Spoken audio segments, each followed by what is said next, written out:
Hello, welcome to our little video about why we should be studying A-Level History. So, Mrs. Cann, why would I want to study A-Level History?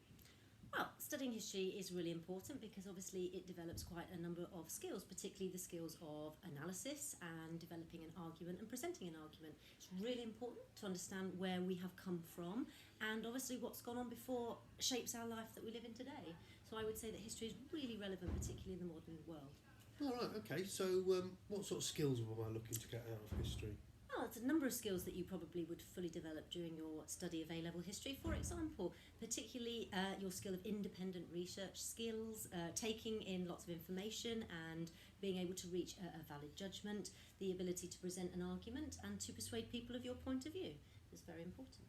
Okay, right, I'll tell you a little bit what the course is about. So there are 3 units at A-Level History, 2 of them examined and 1 coursework. The 2 examined units are Russia 1855 to 1964, which Mrs. Cann tends to teach. Would you like to tell them about that, Mrs. Cann? Yeah, so we begin the course looking at the final 3 czars. So the idea that Russia is moving into a time period where it wants to compete in the on the international stage, and therefore it has to industrialise.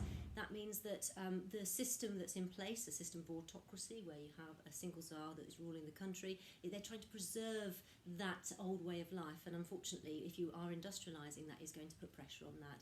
We look at the impact of the Great War, and then we look at the revolution.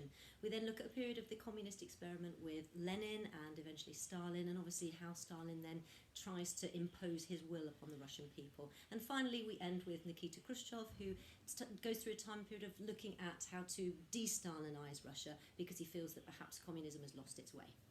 Great, sounds very interesting. My side is Britain from 1951 to 2007.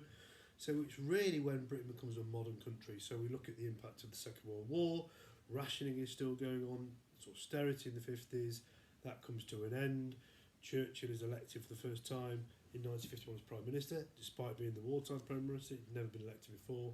And we really look at the changes that Britain went through, not just in politics, but in society. We see huge rates of immigration in the 50s and 60s, how that changed Britain, and how Britain emerged from the war and stopped really being this world power in the 1950s and 60s, how we've gone from being a manufacturing economy to very much a service economy these days, and then how in the 1980s Margaret Thatcher completely changed Britain again and became what we are today, sort of free market, quite liberal in the sense of liberal market economy, and then also how Britain has completely changed almost in the lifetime of a single person.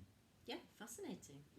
And then the final part is the coursework, and the coursework that we look at is the westward expansion in the United States. So we look at the beginning of the 19th century right through a 100-year period, and we look at how the original 13 colonies move westwards, and then how America really becomes the country that we know it today. So the setting up of all of the other states, and looking at obviously the impact that has on the Native Americans and the land itself, and how the United States becomes really a world power as we know it today.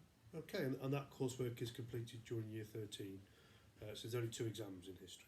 That's correct, yeah. 2 exams at the end of the year, 2.5 hours each. And finally, sort of careers you can look towards with history, ideal for jobs in things like law, journalism, management, where you've got to take in information and give it out, give a judgment, and obviously jobs involving research in the past, but there's a wide range of jobs you can take with history, not just being a history teacher. Thank you. Thanks.